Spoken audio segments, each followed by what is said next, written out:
And we know that antibiotics have been used for decades and have been used to save a lot of life. Actually, initially, when we found out about antibiotics, it was a big deal in a way that it was really hard. People were dying from infections back then, and having antibiotics was easy cure. I mean, you take it, and the bacteria is dead, and you feel better.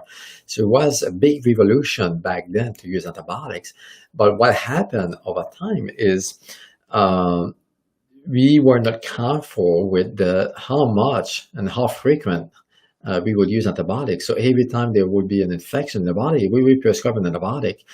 You may have experienced that yourself. So when you were younger, your mom or your dad would bring you to the doctor because you had a new infection, you had a cold, you had strep throat, and so on, and would prescribe you antibiotics to help. And still today, that's what they do. So when you go see your pediatrician or your doctor, when you have an infection, that's the first reflex is do you give antibiotics to help killing the infection. So sometimes they don't even look at if it's a bacterial infection or not, because most of the time, to be honest, it's a viral infection, and we know that viruses are not killed by antibiotics.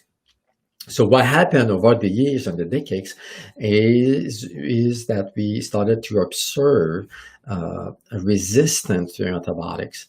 So every year there's about 2.8 million infections in this country. And among them, 35,000 died because of antibiotic resistance. So meaning that bacteria, pathogens over the years developed a resistance to the antibiotics, and the antibiotics do not work anymore. So that's one reason why we have this issue, and it's growing every year. It gets worse. It's really, really concerning because now people are dying of infection that we used to treat and we used not to die from.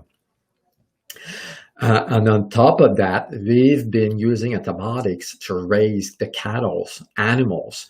So livestock today is the main source of antibiotics usage. So farmers use a lot of antibiotics on animals to fatten them, to make sure they are not sick, and at the end of the day, to make more money out of them. But if you eat those animals, so the antibiotics stays in the meat, stays in the animal. So every time you eat the meat or the muscle of the animals, you actually ingest, without even knowing it, antibiotics. And those antibiotics are taken from the animal, from food, or taken from prescription, disrupt the gut flora. We all know this. Oftentimes, doctors will prescribe like an antifungal along with antibiotics to help getting rid of the fungus. Because what happened is in our gut, we have about 500 different types of bacteria. And you have hundreds of different types of fungi as well. And we have parasites. So when you take antibiotics, you wipe everything when it comes to the good bacteria. So those good bacteria are being killed, destroyed, they are gone. And then the bad guys, like E. coli, for example, or Candida, take over the gut, and then you have a gut issue, you have a gut imbalance. Over time, you may actually develop like SIBO, or a different issue like leaky gut, or bloating and gas, all kind of GI problem because you took an antibiotic. So research has shown that if you take one cycle of antibiotics, so typically a cycle is 5-7 days, okay, one course. It takes up to 2 years to restore your gut flora because you got rid of all the bacteria, and the bad guys took over, grew in the gut, and then we need to fix that. And it takes about up to 2 years to fix this.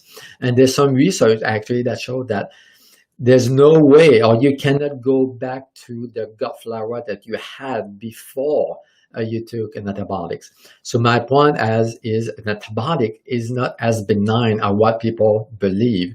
It has a lot of consequences, and it takes time to fix. It takes months and months and years, actually. I've seen people taking antibiotics for weeks and weeks and months, like people with Lyme disease, for example, or chronic infection in the body. And then the gut is so wiped out, is so destroyed, it takes years to fix, because you need to address like the candida, for example, which is a type of fungus that is really hard to get rid of. I don't know if you have experienced toenail fungus. So people who have a toenail fungus, it's a sign that the gut is loaded of yeast, and the yeast is coming out through the skin. So we need to address the gut. So antibiotics can save life. There's no question that there's a time for it. But most of the time you don't need it. You have strep throat, or you have infections, now all kind of infections. So there's ways to help the infection naturally. So what people don't realize is antibiotics can come from plants, from herbs. So it's much more efficient and much more safer to use herbs. So we use lots of herbs, part of the program that we put together with people. We use herb like Pordaco. So this is an herb, an anti-yeast, an antibacterial that can get rid of the infection in the body. We use berberine, for example. We use all kind of products that can kill infection. And oftentimes they are more efficient than antibiotics. And like I said, they do not disrupt the gut flora, which is at the end of the day the key to maintain health, optimum health. So every time you take an antibiotics, it disrupts your gut function, and it takes forever to fix, like I said. And then during this time, you can develop food sensitivities, you can develop leaky gut, and then other issues arise, like autoimmune problem, and so on and so on. So I'm not a big fan of using antibiotics when there's other options, of course, which we can use. One of the darkest side of antibiotics is these antibiotics are known to actually destroy the thyroid function, the thyroid gland. So most of these antibiotics contain fluoride. They are fluoride based. And we know that fluoride can go into your thyroid and kill the thyroid. So I've seen a lot of women specifically taking antibiotics, and then a few weeks, a few months later, develop Hashimoto's, for example, or hypothyroidism, or thyroid issues, and they are put on thyroid medications. So they never make the connection that the cause could have been the antibiotics they took a few months before. So that's something that I see more and more, actually. And that's something to really need to consider as well, because when you destroy or affect your thyroid, then you have all kinds of problems. You can have hormonal issues, weight problem, liver problem, headaches, migraines, all kinds of symptoms can arise because your thyroid is off, because you took an antibiotic. So the key here is to, of course, prevention, not to need an antibiotic. And we need to make sure you have a good gut function, okay? As you can see, it's a bit of a vicious cycle here. So we need to make sure you maintain a good gut function, but an antibiotic disrupts the good function, and it can suppress the immune system. So a good gut function means a good immune system. So it means that make sure you take your vitamins. Vitamin D specifically is really important for the immune system. Vitamin C is really important for the immune system as well. Zinc, you can take elderberry.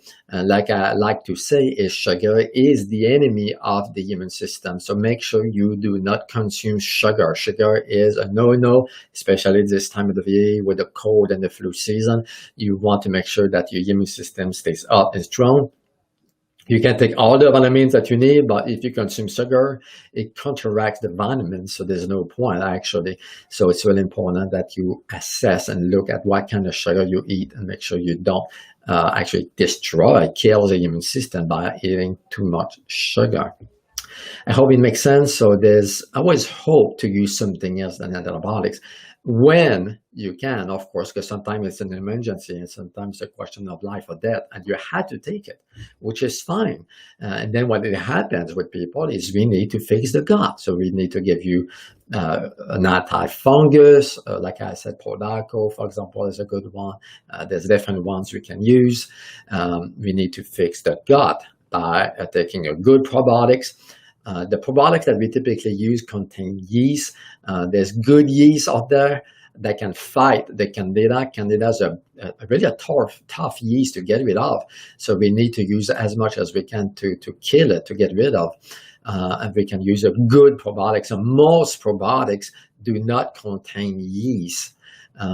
So which is hard to get rid of the Candida actually, is because the bacteria from probiotics by itself would not get rid of yeast. So you have to use more than just the probiotics. And on top of that, most probiotics died in the stomach acid. So probiotics are sensitive to the stomach acid. So you need to make sure that you take your probiotics, for example, without food. So between meals, so your stomach is not acid, so you can take it so it doesn't die. Otherwise, there's no point. And then make sure that your diet contains probiotics like fermented food, like kimchi, sauerkraut, kombucha, kefir. There's a lot of foods that you can take and use to replenish your gut flora. Okay. I hope it makes sense. If you have any question, please let me know. Otherwise, have a blessed day. Thank you.